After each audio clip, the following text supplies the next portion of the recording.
بسم الله الرحمن الرحيم waxaan doonayaa halkan inaan ceebteeda ka qabto markaan yaraa hooyaday alla u naxariista waxay igu dirtay dugsi af carabiga aan ku baranayo si aan carabiga u fahmo iyo axaadiista aan anagu markaa cilmi kaliya u raadsado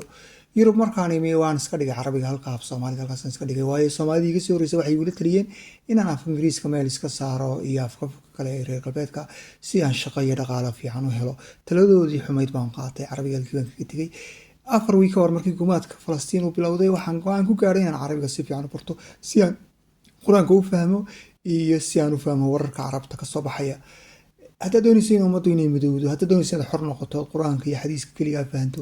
haddaad doonayso inaad cilmi raadiso waqti ka fiican oo aad carabiga barataa ma jirto waxaan kugula talinayaa inaad carabiga barato waxaan ogaaday inaan kelmado badan aan aqaano carabiga iyo isla hawada lawday 30 sano ee muxuu ahaay ka maqnaa ما شاء الله عربي ولقد في عن وكوكولة تلين